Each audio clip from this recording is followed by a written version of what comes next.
This is survival racing, urban off-road racing.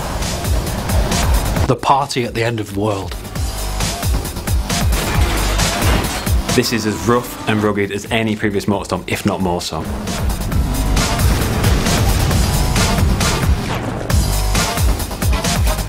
So what we're here to do is put a couple of diaries together that really try and explain the two major modes in Motorstorm Apocalypse. Festival mode is the main single-player campaign in Motorstorm Apocalypse. You'll race amongst buildings which are falling down around you, on the beaches, down in tunnels, in the sewers. In this game, the festival represents a much more story-driven campaign. Every race has a sense of persistence.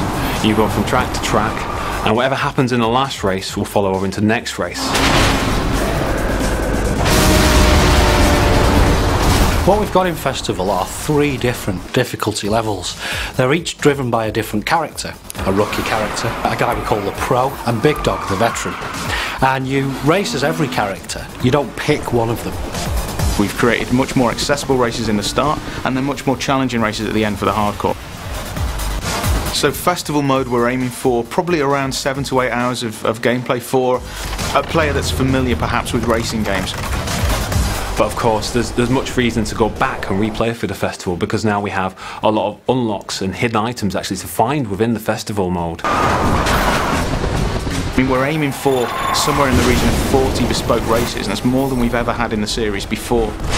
If you play a lot of racing games, you'll know it's really important to be able to learn the track to get better and better at it. So whilst multi-events will play at the same time when you play through the same race, there's a lot of emergent possibilities. So players will experience certain levels of predictability that at least allow them to learn the tracks, but they're never too sure what's going to happen around every corner. Motorstorm has always been about the vehicle classes.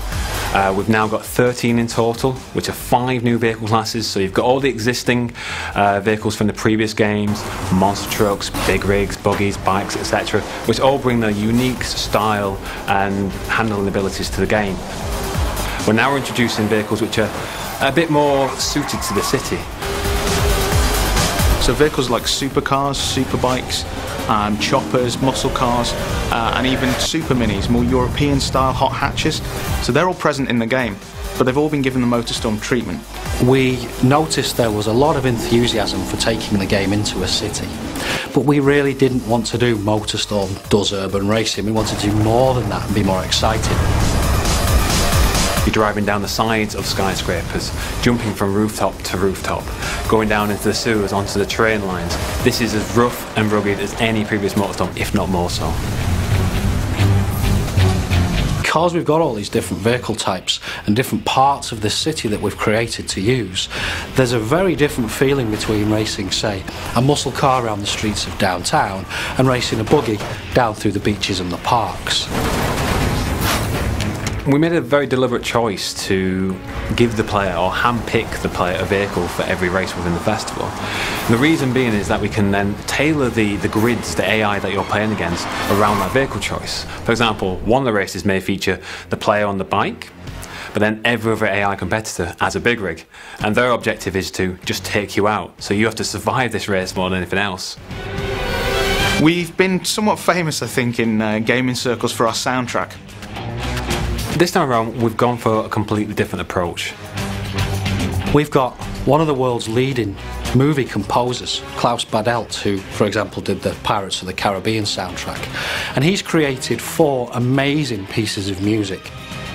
But what we've also done is contacted some top remix artists and DJs. And they're going to give us an entire soundtrack that covers the whole game. And so what this allows us to do is to key back into the series and the soundtrack and the mood that elicits in the previous games, but also do something completely unique.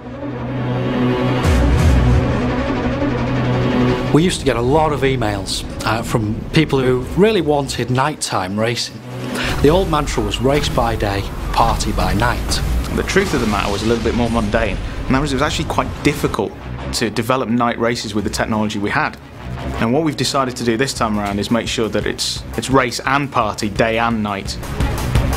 And we're never going to race kind of in the middle of the night, because we found it just isn't particularly enjoyable. It's dark enough so that the headlights have a use, and it really makes the race feel different to how it would play out in the daytime.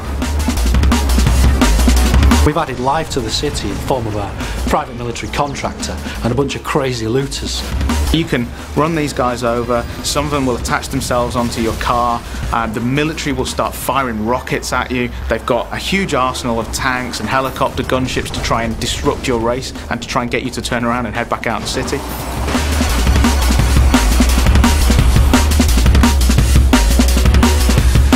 When you play the game, it feels different. It feels like no type of off-road racing experience you've had and no type of urban racing experience that you've had before. They kind of come together really nicely to offer a whole fresh take on this type of experience.